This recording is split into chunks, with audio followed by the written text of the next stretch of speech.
Seja mais uma vez bem-vindo a mais um vídeo do canal. Eu sou o Samuel. Estamos nessa série aí que nós começamos a comentar no último vídeo.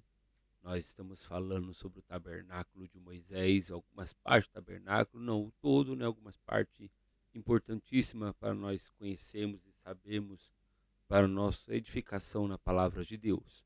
Como vocês bem sabem, o motivo do canal, para nós edificarmos e crescermos no Evangelho e na palavra de Deus, um crescimento espiritual da nossa fé, da nossa crença naquilo que nós acreditamos, naquilo que nós cremos, para que possamos ser fortalecidos na palavra do Senhor. Amém? Seja bem-vindo mais uma vez a você que é novo no canal, você que já é inscrito, a você que é novo do canal, te peço, se inscreva no canal, ative as notificações, deixe seu like, deixe seu comentário, para que cada vez mais esse canal possa ser relevante nas mídias sociais. Amém? Você queira me seguir também no Instagram, ou no Instagram é Samuel Issa, ou no TikTok Samuel Issa também. Ambos os jeitos você me acha lá. Bom, semana passada a gente falou sobre o tabernáculo, deu uma introdução das partes do tabernáculo. O tabernáculo é dividido em pátio, santo e santíssimo. O tabernáculo ele foi feito como um lugar onde o povo do céu iria adorar a Deus, buscar a Deus, mas não somente isso, o tabernáculo era um símbolo de busca a Deus, um símbolo de adoração, era um símbolo também do culto ao Senhor, onde eles iam lá manifestar a presença, onde a presença de Deus se manifestava, onde havia o sacrifício, onde havia todo um ritual para que o nome de Deus seja adorado. Então, como eu falei semana passada, todas as peças do tabernáculo apontavam para Cristo. Todas as coisas eram sombras daquilo que iria se revelar lá na frente, que é em Cristo. Quando você olha os evangelhos, quando você vai ler os evangelhos, principalmente Hebreus, vai falar que no passado Deus falou de diversas maneiras, e hoje fala através do seu Filho. Então, muitas coisas do Antigo Testamento apontam para Cristo. Não que devemos ritualizar a Arca da Aliança, ritualizar o altar do holocausto, a mesa dos pães, o candelabro, a bacia de bronze, o altar do holocausto, ou as cortinas, ou as tábuas, tudo isso aponta para algo revelado, que era um mistério. A palavra de Deus ela tem uma revelação progressiva, ela não se revela ao todo em um só versículo, em um só capítulo, ela é progressiva, conforme você está estudando a palavra de Deus, ela vai se revelando aos mistérios escondidos. Então, por isso que no Antigo Testamento era oculto o mistério, no Novo Testamento o mistério que é Cristo é revelado. Por isso que é muito mais fácil a compreensão quando nós olhamos o Antigo Testamento pelos óculos do Novo Testamento, porque aquilo que era oculto é revelado. Amém? Então, hoje eu separei para comentar com vocês sobre uma das peças do tabernáculo, que é o altar do holocausto. O altar do holocausto é uma das primeiras peças que nós encontramos para a construção do tabernáculo. Ela era feita de madeira de acácia revestida de bronze. Então, ele era todo quadrado, ele tinha 4 pontas, tinha seus chifres apontando para o céu. Então, ele era feito sacrifício de oferta, sacrifício ao Senhor pelo pecado do povo, ou seja, todo israelita que pecava ao Senhor, ele tinha que levar um animal simbolizando o seu pecado, levar até o sacerdote para que fosse sacrificado no altar do holocausto. Resumindo, acontecia esse ritualismo na época de Moisés, na época do templo de Salomão e posterior. Era feito esse sacrifício para que pudesse ser redimido o pecado daquele israelita, daquele judeu. E também não só isso, uma vez por ano tinha o dia da expiação, onde o sacerdote oferecia um animal pelo pecado do povo e pelo seu próprio pecado, para entrar no Santo dos Santos, para aspergir o sangue do animal sobre a Arca da Aliança. Então, para vocês entenderem, tinha todo um ritual em cima do altar do holocausto. Tudo isso aponta para alguém, tudo isso aponta para um, que é Cristo. Então, o altar do holocausto, nós podemos entender que ele é a cruz de Cristo. A cruz de Cristo é representada pelo altar do holocausto, ou melhor dizendo, o altar do holocausto ele representa a cruz de Cristo. Ou seja, o altar do holocausto é apenas um símbolo, é apenas um reflexo daquilo que é a cruz de Cristo. Então, o altar do holocausto, onde era feito o sacrifício ao Senhor, e na cruz de Cristo ele fez a expiação pelo povo, ele fez a expiação pelo pecado. Todo o sacrifício no altar do holocausto, por ser um símbolo, por ser algo menor, ele não podia tirar o pecado do povo, ele só podia cobrir, ele só poderia encobrir por um tempo. Porque se aquele israelita pegasse de novo, logo ele tinha que sacrificar outro animal. Então, vários animais eram sacrificados pelo pecado do povo. Por isso que em Hebreus vai falar que Deus não se agrada de sacrifício de animais. Porque apesar do povo sacrificar animais, não havia um arrependimento. Tudo era simbolizado por um animal, pecou com o sacrifício do animal, está tudo certo. Mas o arrependimento dele estava um pouco longe. Quando nós olhamos para Cristo, Cristo é o verdadeiro sacrifício perfeito. Ele é sem mácula, sem defeito, e ele não precisa ser repetido. Cristo não precisa morrer várias e várias vezes na cruz. Cristo morreu apenas uma vez por amor a nós. Ele morreu apenas uma vez pelo sacrifício perfeito. Então, quando nós olhamos o real, o verdadeiro, aquilo que é revelado, ele é perfeito em todos os seus sentidos. O altar do holocausto representa a cruz de Cristo porque tem a madeira de acácia. A madeira de acácia representa a humanidade de Cristo. Então, Cristo ele tinha sua parte humana, mas Cristo tem a sua parte divina também. A palavra de Deus vai falar, o próprio apóstolo Paulo vai revelar que Cristo reconciliou o homem, Deus reconciliou o homem consigo mesmo, através de Cristo. Então, quando nós olhamos para Cristo, ele reconciliou, ele suportou o fogo do juízo de Deus sobre ele. Ele foi o verdadeiro sacrifício. Só que uma coisa interessante, o altar do holocausto tinha suas pás, ele tinha os seus recipientes, mas eu quero me atentar a uma coisa, 4 pontos do altar do holocausto. Ele tinha 4 pontas. Cada uma dessas pontas representa uma ação de Cristo para nos redimir. A primeira ponta eu quero tratar com vocês aí, que nós podemos dizer que é a ponta da substituição. A substituição é muito importante na obra redentora, porque o lugar da cruz, o lugar ali da via dolorosa era meu e seu.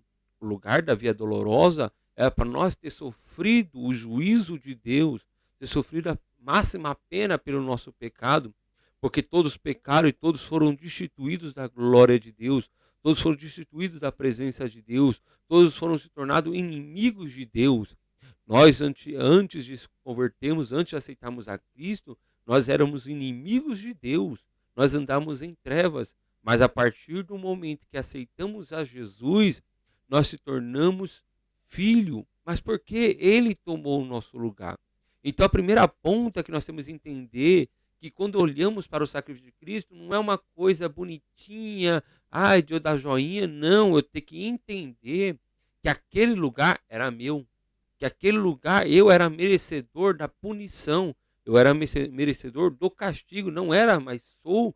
Se eu me pecar, se eu me desviar do caminho do Senhor, eu sou merecedor. Eu não sou servo de Cristo porque sou merecedor, eu não sou filho de Deus porque sou merecedor, servo de Cristo porque ele tomou o meu lugar. O meu lugar que era um lugar de juízo, o meu lugar que era um lugar de condenação, aquilo que era a minha recompensa era a condenação, e ele substituiu, ele tomou o meu lugar e recebeu o juízo sobre si. Então isso é a graça de Jesus, a graça de Deus está dentro disso, de eu saber que o lugar da cruz é o meu lugar. A segunda coisa que ele fez, segunda ponta do altar do holocausto aí que podemos colocar, que podemos entender, que é a expiação. Ele expiou meus pecados, ele redimiu meus pecados, ele encobriu, levou sobre si os meus pecados. Cristo pagou a dívida que eu tinha. Então, eu não tenho mais pecado não porque eu paguei, não porque eu sou o máximo, não. É porque ele pagou o pecado.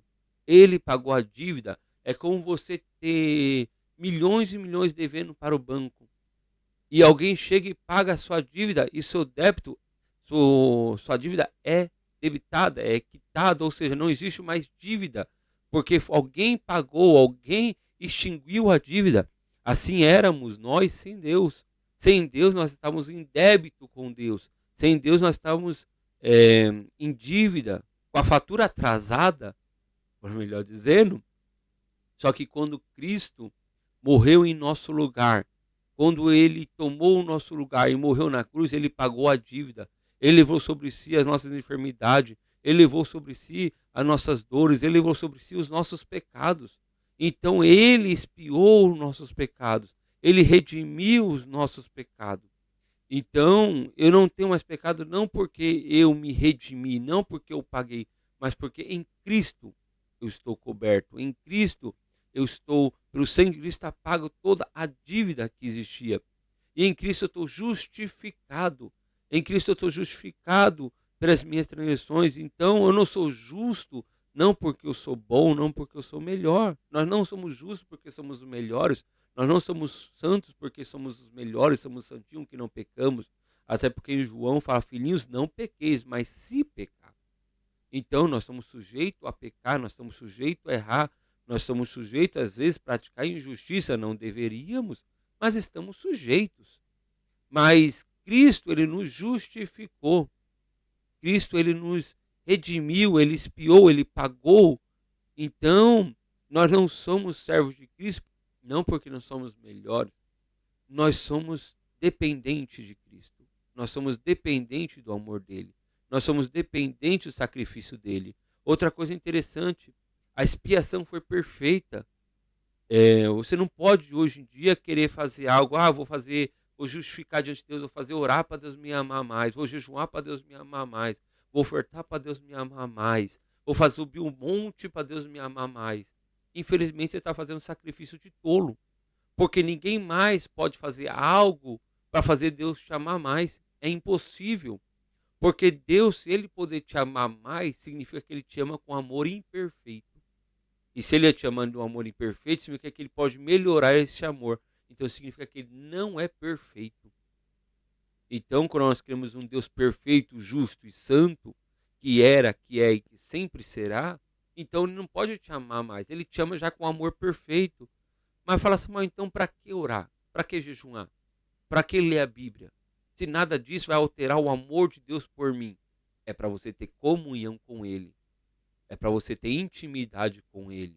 Para você reconhecer a grandeza dele. Então a oração, o jejum, a leitura da palavra é para você, não para Deus. Não para Deus te amar mais. Não para Deus fazer algo a mais. Porque o sacrifício já foi feito. A redenção já foi feita. Basta cada um de nós aceitar. Como eu falei, o tabernáculo tinha 3 entradas. Para você chegar no santíssimo lugar onde está a arca, para você entrar num trono com ousadia, você tem que passar pelo altar. Você tem que passar pelo altar do holocausto. Porque uma última ponta aí, podemos entender que é a adoção. A adoção, através do sacrifício de Cristo, nós somos feitos filhos de Deus. Através do sacrifício de Cristo, nós tornamos filhos de Deus. E somos filhos, somos herdeiros. Então, nós podemos ter a substituição, a expiação, justificação e a adoção através do sacrifício de Cristo, que é representado pelo altar do holocausto no Antigo Testamento e no Novo Testamento é revelado através do sacrifício de Cristo. Então, se nós queremos entrar no trono com ousadia, se nós queremos entrar no santíssimo lugar, no trono de Deus, é impossível se você não passar pelo altar do holocausto. Você pode sentir a presença de Deus, você pode sentir a intimidade, você pode ser simpatizante do Evangelho, mas se não se render à cruz de Cristo, não entender que nós éramos pecadores, nós éramos indignos e o sacrifício dele nos tornou digno, jamais poderemos usufruir da bacia, que é a palavra, usufruir da presença e aproximar do trono de Deus. Então, se eu e você queremos adentrar a mais do tabernáculo, adentrar mais, temos que entender que tudo é por causa de Deus. Tudo é por causa do sacrifício de Jesus Cristo. Porque se Deus não tivesse amado o mundo de tal maneira que enviasse seu Filho unigênito, jamais teríamos a obra redentora. Se Jesus não tivesse tomado o nosso lugar, se encarnado entre nós, nós não teríamos a obra da redenção. Então não somos cristãos porque somos os melhores, somos os cristãos. Nós devemos, se você não aceitar Cristo, convido você também a fazer parte, a reconhecer que você precisa de um Salvador, porque quando nós entrarmos no santíssimo lugar, você vai ver a diferença. Então a questão é, a obra redentora de Cristo é a mais importante da nossa vida. A obra redentora é que faz toda a diferença. Quando nós entendemos a obra redentora, entendemos o sacrifício que Deus fez, o sacrifício que Jesus fez por amor a nós. Então devemos entender que devemos agradecer, dar graças a Jesus, agradecer a Deus, honrar, vivemos de uma maneira santa, de uma maneira justa, não porque somos os melhores, para honrar tudo aquilo que Jesus fez por nós. Amém? Deus abençoe. Esse foi um vídeo bem curto, bem rápido, uma visão geral, não detalhada. Há muito mais coisas dentro disso aí que nós podemos comentar, mas o objetivo é apenas a gente assentar uns pontos principais para possamos compreender mais a palavra de Deus. Então fique próximo nos próximos vídeos aí, na segunda-feira um vídeo novo, e que Deus abençoe. Assista os vídeos passados aí, se inscreva no canal, deixe o seu like, siga nas redes sociais e Deus abençoe. Amém.